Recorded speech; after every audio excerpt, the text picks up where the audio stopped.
And thank you all for coming today. The introduction covered a lot of material that I don't need to repeat, but I'm not about to miss the opportunity to say that you all should be proud that we've moved from being the 14th up and coming to the 7th to the 5th to this year we're the 3rd.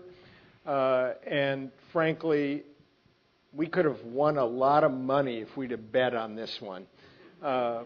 I wish I was a betting person, but I'm not. I want to talk to you today in a little bit different way than I have over the last several years in the state of the campus. And I want to do that because I want to focus heavily on one aspect of the campus and the state of the campus and the way it's reflected in that. But I can't pass the opportunity to frame up those remarks in a couple ways. One is I want to allude back to how we've talked in these discussions over the last 8 years. This is the 9th time I've done this since I came in 2003. And we've almost always in these, I've gone over our success specifically in terms of goals and outcomes. And we've gone through those last year. Some of you who were there will remember in excruciating detail 10 different goals and all the mile markers that went with that as part of the Chancellor's Roadmap. And since I just shared the update on that with the Executive Committee of the Faculty Council, I didn't think it was the right thing to go over that this year. But I can't miss the opportunity to go over the 4 doubling goals in particular, and to use this as an opportunity to celebrate the work that's gotten done on the campus with the faculty, the staff, and in partnership with our students that have made such a difference in a time that's actually been exceedingly challenging. This is the slide from the beginning of the State of the Campus address in 2009. The one from 2008 talked about the fact that the economy had begun tanking, and it was tanking in the short term, medium term, and long term. This one talked about the recession, then called the Great Recession, which, as we all know, technically is over. Nobody believes it's over, at least perceptually in this country. And it has framed what we've done in this campus for the last 3 years at a minimum. It has been a challenge for us during all of this time. I would also point out that when I arrived here in 2003, we were in the midst of a recession coming out of the 9/11 recession. And so we've had, in this decade, 2 recessions. So in this time of economic challenge, in this time where you have faced some really significant challenges in the work that you do, we have managed to make great progress. And let me show you this. In December of 2003, I challenged the campus to double the number of baccalaureate degrees given by the campus. We're up 40% since that year. 40%. 1,000 students graduated this spring with baccalaureates, more than graduated in 2003. In addition to that, I didn't say anything about master's degrees, and we're up significantly in master's degrees in that time period. We've more than doubled the PhDs in this time period. We've seen significant improvement in student success. We see increased retention. We're predicting higher graduation rates and additional numbers across the next 5 to 10 years. This is a concern that has become critical in the national agenda as well as the state agenda. And frankly, the faculty and the staff on this campus are leading the way in this. Have we succeeded completely? Of course not. But we have made enormous progress. And as I always remind people in the community, when you look at this number, it's pretty easy to say, 3,404. Every one of those is a student who's completed one of the most challenging things they have done in their life. And at a minimum, They spent 4 years doing that. And our typical student spends 6 years doing that. So we see that this is not a small change to have 1,000 more graduates. But it didn't happen because of the chancellor or even the executive vice chancellor and the team in the AO building. It happened because everyone, faculty, staff, and fellow students, helped this occur. And it occurred during a time where we had 2 recessions, including the worst in our history. Similarly, in research, challenge to double research. We see we were up at $400 million in fiscal 10. We're down to 331. That is still the second highest number in externally funded research.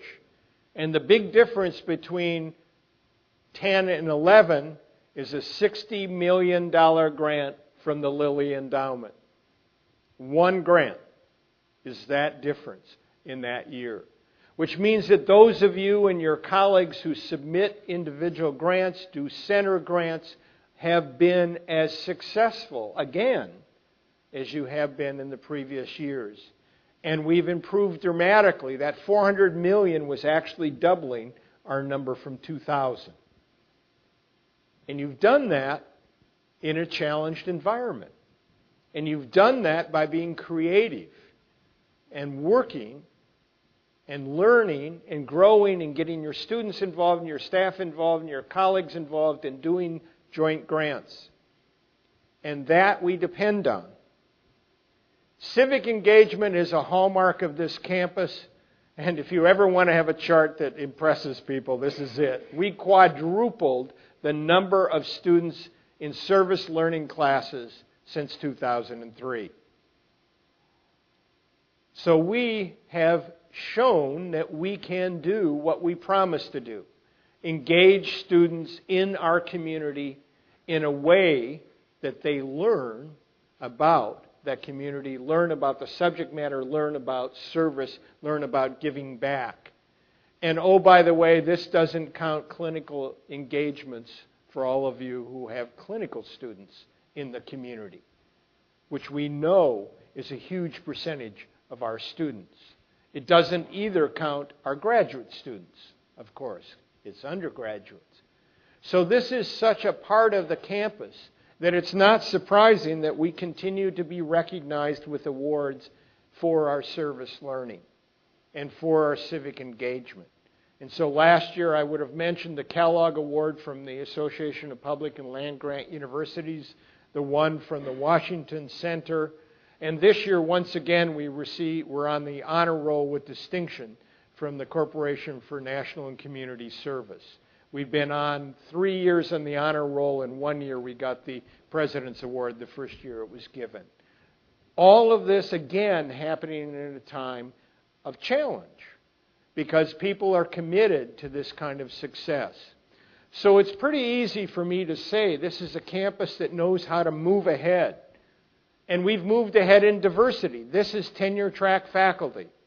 We see we have 100 more members of underrepresented faculty on this campus than we had in 2003. We did that in large part with the Schruff program, support for recruiting underrepresented faculty that Dr. Sukatmi rolled out, and we're rolling out again this year. There's money. Get out there and search. That opportunity is there, and it has changed the face of the faculty. Are we where we need to be? No. But we've made significant progress, again, during times of challenge. This wasn't the easy time. This wasn't the glorious 60s. Everybody tells me that it was great to be a faculty administrator in the 60s. Everything was growing. Everybody had money. You know, I'm too young for that, so I didn't have that opportunity. I've got the recession-ridden 2000s, okay? But we have the colleagues who've made this happen. And so I wanted to start, as I always talk about these measures, to remind you that this was not just an accomplishment. Up and to the right is the direction we want to be. Positive upward slopes, all right? We always want those, almost always. All right? And yet it's happened when we've been challenged.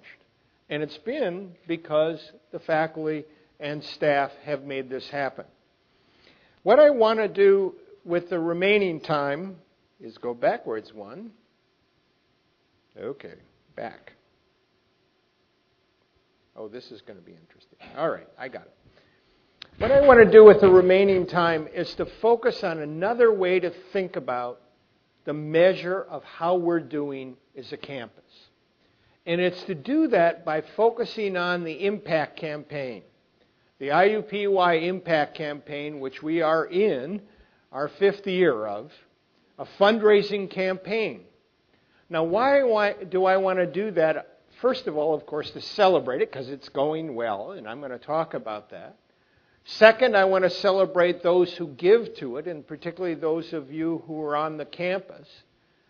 But third, and most importantly, I want to talk about it because when people commit their treasure and their time to an institution, they do it because they value it and see it being successful. So one of the measures of a campaign is that people are willing to invest in the work that gets done on the campus. And that's the way I want to think about this as we talk today, the state of the campus as measured by the commitments others are making in the community and you on the campus, faculty and staff who've made commitments to this campaign. We focused the campaign, as you can see, on the 4 themes. We focused on 4 themes that we're committed to: ensuring extraordinary student success, excellence in the health and life sciences, thriving as an urban research campus, and of course, championing civic engagement. And we've received significant support in each of these. But what I want to focus first on is to give you a quick sense of the leadership of the campaign, and I'm going to point out not those of us who work for the university, but the volunteer leadership over there on the left, starting with Lacey Johnson, one of the community's best-known lawyers, Ice Miller partner, one of the top lawyers on everybody's list who in town has committed to working with us. He's a graduate of the law school. Pat Miller, this is the Pat Miller of Vera Bradley, the co-founder with Barbara Bakart of Vera Bradley, co-chair of the campaign, as a major donor to this campus in support of the Vera Bradley Breast Cancer Center. Bill Moreau is a person who served 2 or 3 terms on the trustees of Purdue University, a lawyer in town, also works in Washington, Barnes and Thornburg, an amazingly supportive individual, and represents the Purdue tradition on this campus. Randy Tobias, former chairman of Eli Lilly and Company, vice chairman of AT&T, United States AIDS ambassador, is serving on this campaign, and he was a part of the last campaign. And on the right side, President Emeritus of Purdue, Steve Bering, and of course, Chancellor Emeritus Jerry Bepko. We launched this campaign publicly just last October of 2010. We were at $800 million when we did that. And tonight, I can tell you that we're at $1.062 billion. Now, what makes that... Thank you.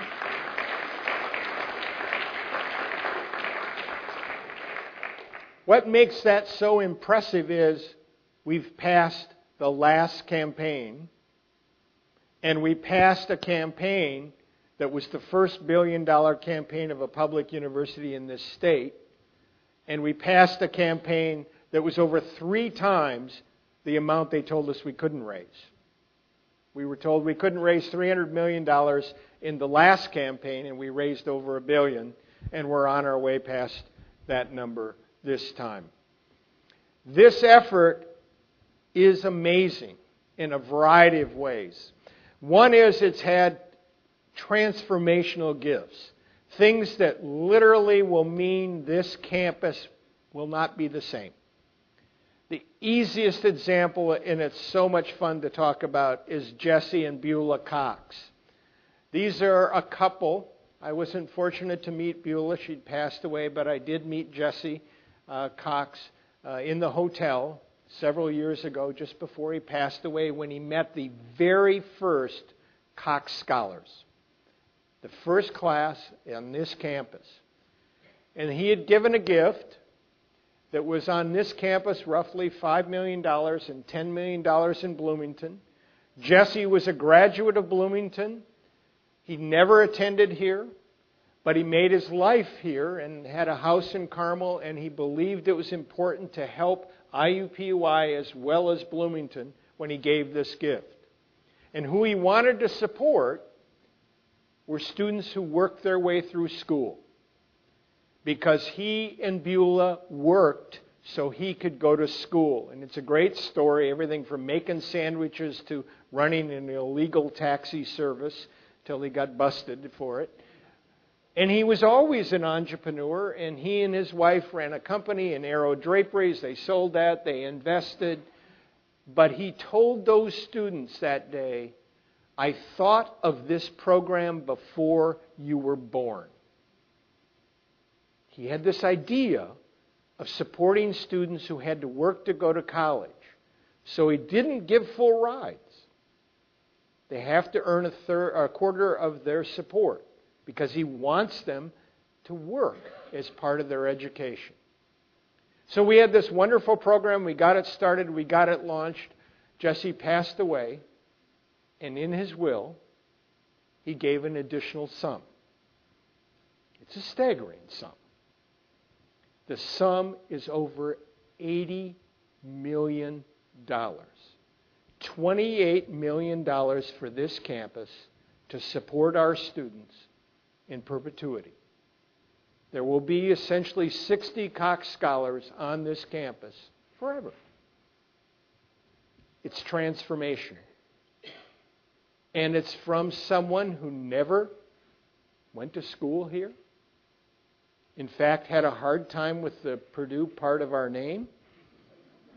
Always wore a red IU baseball cap. And yet he made that kind of commitment. That's transformational. The other gifts on this similarly. The Lilly Endowment gave $60 million grant, I mentioned earlier, for the Indiana Physician Scientist Initiative. MD, PhD individuals hired on the faculty to do research, translational research from bench to bedside. The Simon family, Melvin and Bren Simon, gave $25 million to the building across the street and $25 million to endow research. Eugene and Marilyn Glick, or in this case, Marilyn Glick, supported the Eye Institute right down the street. $30 million gift, $20 to build that beautiful building, and $10 million to endow research. Think of this, people in the community committing tens of millions of dollars to support in perpetuity research on this campus. That's a commitment. That transforms the work that we get to do. Similarly, last year I was able to announce the Fairbanks Foundation gave a gift of $20 million, a grant to help us develop a school of public health. They've already begun those payments. We will turn $18 million of that into an endowment to support faculty and research in perpetuity, to change the health of people in Indiana. And I'm pleased to report the Commission on Higher Education has approved that school, and we will announce it as soon as the accreditors can signal that we can go ahead, which will be in the spring next year. And I already mentioned Pat Miller and Barbara Bakart at Vera Bradley. Their first gift was in memory of one of their colleagues who died of breast cancer, a gift of a chair, and they have subsequently given a total of $20 million to support breast cancer research. Each of these an amazing transformational gift. But what I find amazing about it is each of them, in their way, reflect an incredible commitment to create a legacy. People inspired to create a legacy.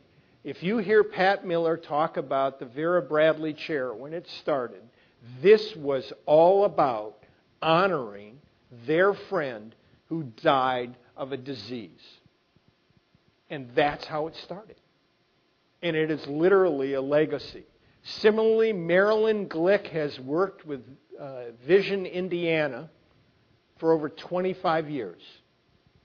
She's interested in preventing blindness. She has challenged that institute to cure blindness.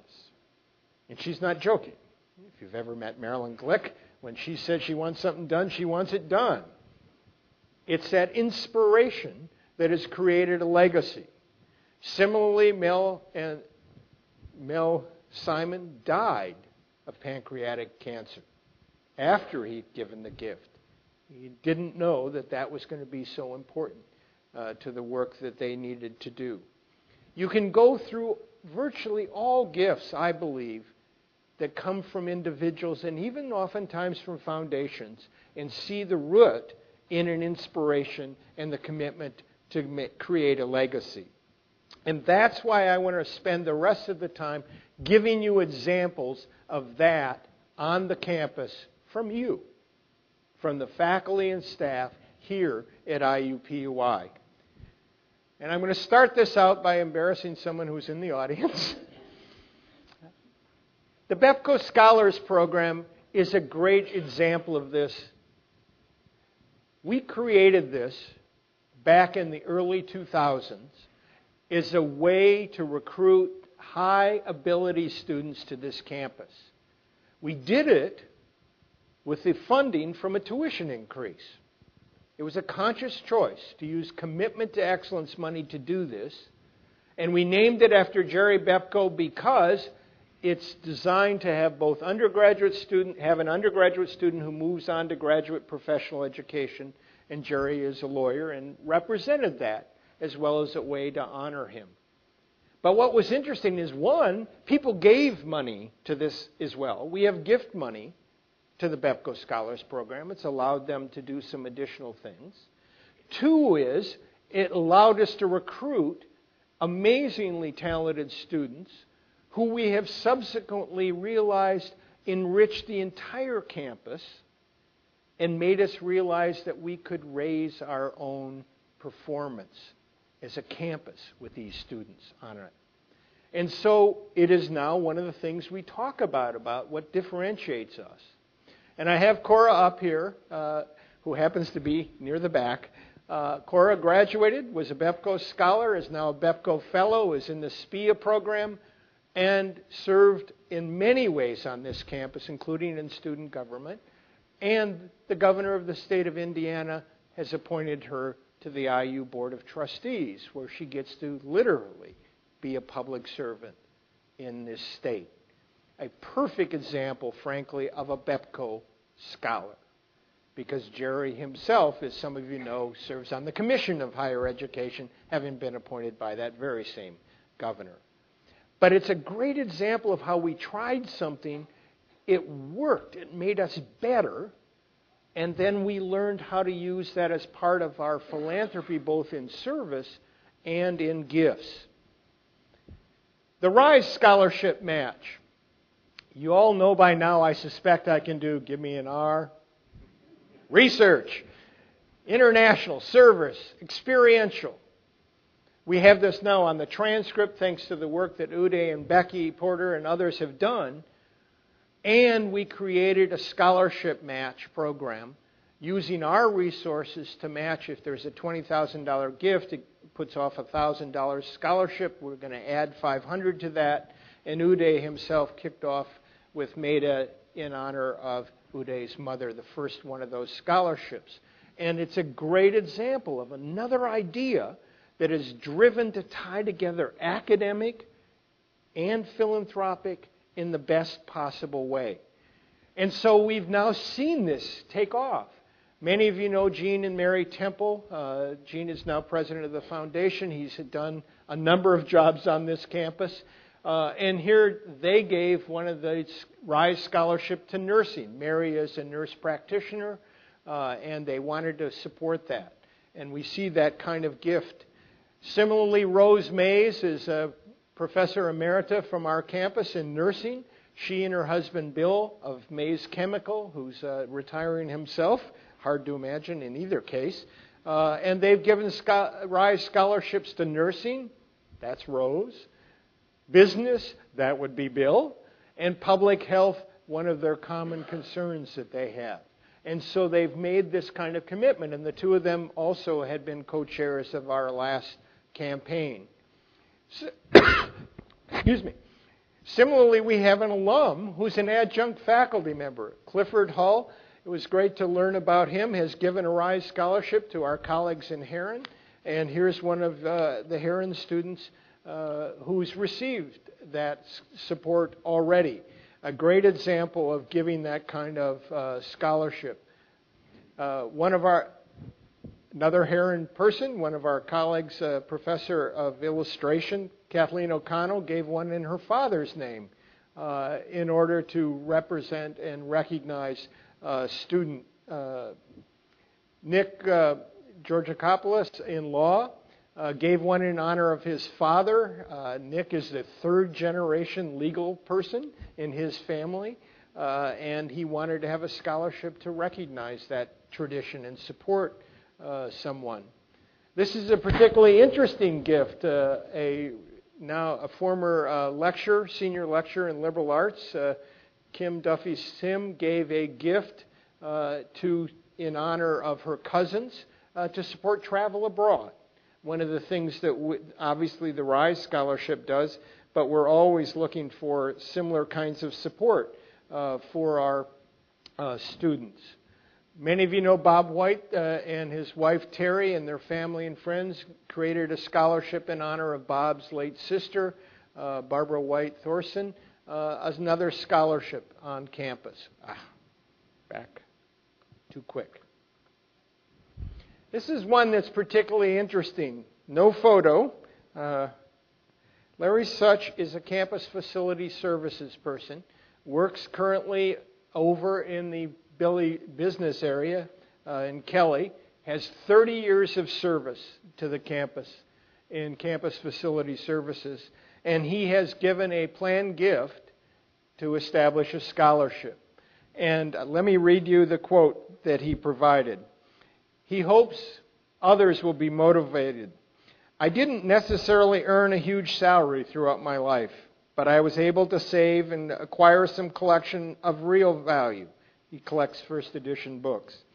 I hope that someone out there might hear my story and think, if he can make a gift like that, I can too. So here's a staff member who establishes a scholarship fund with a planned gift after a career in campus facility services.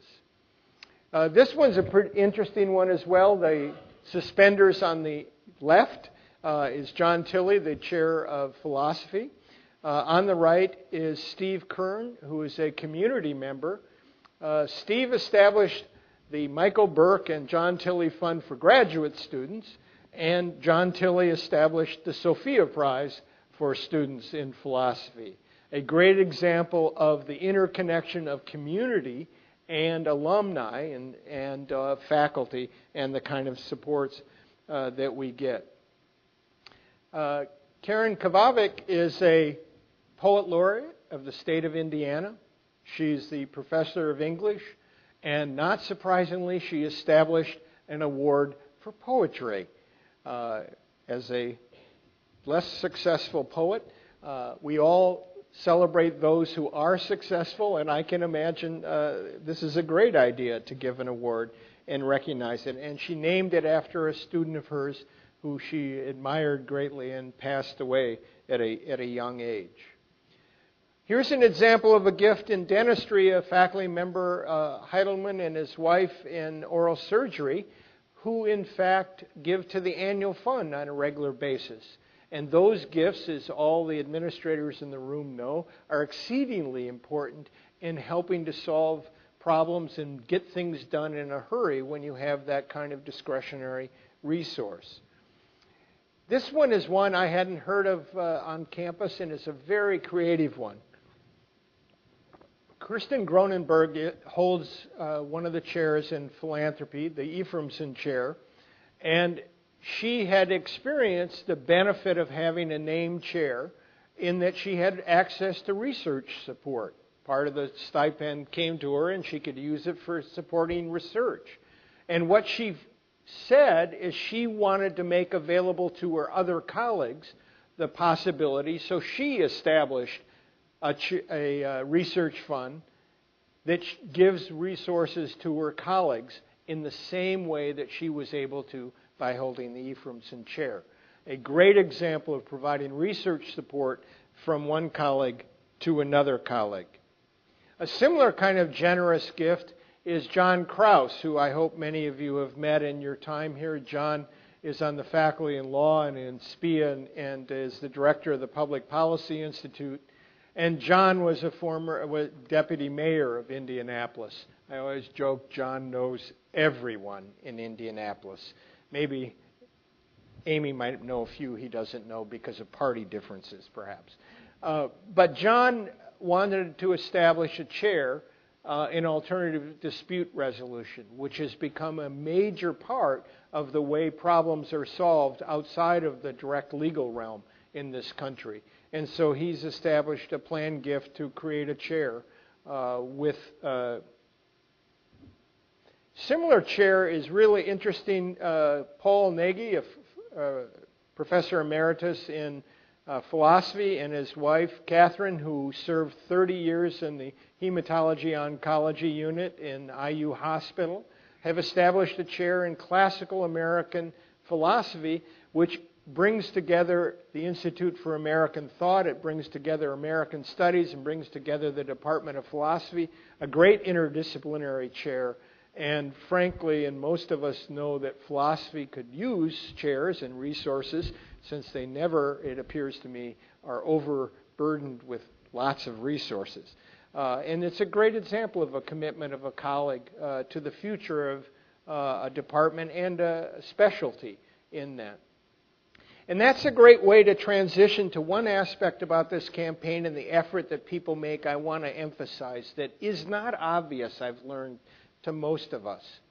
IUPUI's campaign, with this very bold goal of $1.25 billion, half of that goal will be made up by non-governmental grants, grants from like the Lilly Endowment, the Fairbanks Foundation, not gifts from Charles Vance or Uday Sukhatme, but from foundations.